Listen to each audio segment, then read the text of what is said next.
Alrighty guys, welcome back to your 7th C++ tutorial, and in this tutorial, as promised, I'm going to be going over basic C++ arithmetic. Now, I don't know, I think it was like 2 tutorials ago, I gave you guys a variable and I showed you guys that instead of just setting it equal to a plain old value like this, you can use basic arithmetic like 4 plus 6. And then when you go ahead and you print it out, X or anything like that, it actually calculated the value and printed out the answer.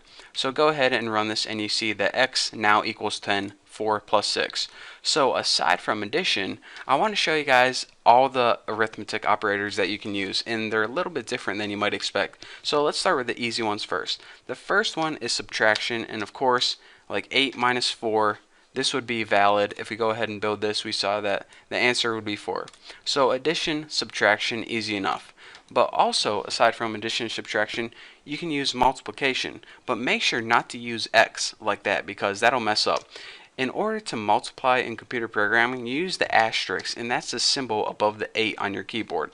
And what this is going to do is multiply these two numbers, 8 times 4. So now if you go ahead and run this, we should get 32, and check it out. 32, just like that. So let's go ahead and before I go over this, let's go ahead and go over division. In order to use division in computer programming, let's go ahead and take 81 divided by 3. Division, the symbol for this is the /. So let's go ahead and take 81 divided by 3, and we get 27, just like that. Simple enough. But check this out. What if we have something like 81 divided by 2? Well, it should be 40, but it has a remainder of 1. So let's go ahead and try to build and run this and see what we get. Well, it just says 40, and that's not entirely right, because it should have a remainder of 1 with it. So we're saying, alright, we're working with integers right here, and we don't know any other data types, so how can we get that remainder?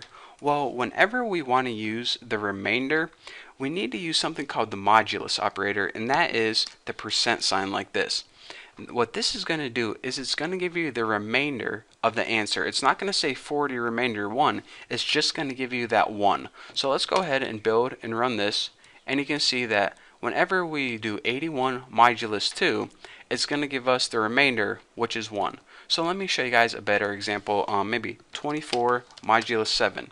Well, we know that 24 divided by 7 is 3 with a remainder of 3. So let's go ahead and build this, and again, it doesn't say 3 remainder 3. It just says the remainder, which is 3. Simple enough. So now that we know all the arithmetic operators, I can begin teaching guys about order of precedence.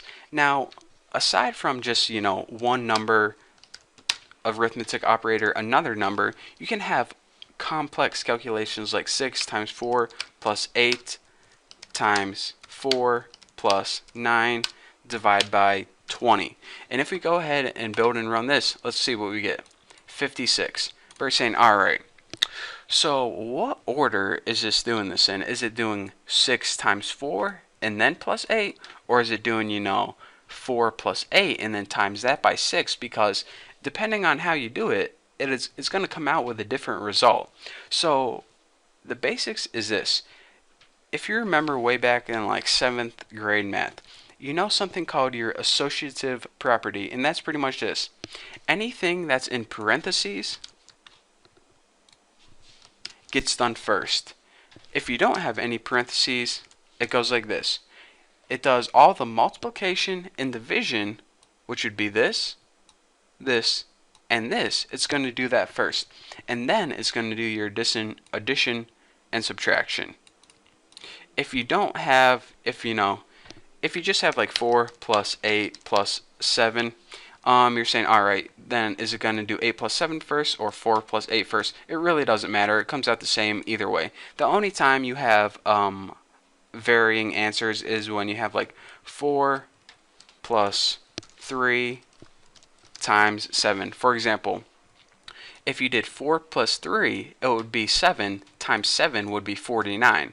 But whenever we run this, whoa, easy box, we get 25. Why is that? Because it uses the associative property. It actually multiplies first, which is 7 times 3, and that's 21, plus 4, which is 25. So again, if you want to explicitly say 4 plus 3 first, you need to surround that in parentheses. So now whenever we build and run this, it's going to run your parentheses first and say, alright, 4 plus 3 equals 7 times 7 equals 49. So remember, the rule is this: parentheses first, then your multiplication and division, and then your addition and subtraction. So remember that, and if you get confused, it's called the associative property. You should have learned it in like 8th grade math or 9th grade math, or maybe 7th grade. I don't know, I can't remember. It was a long time ago.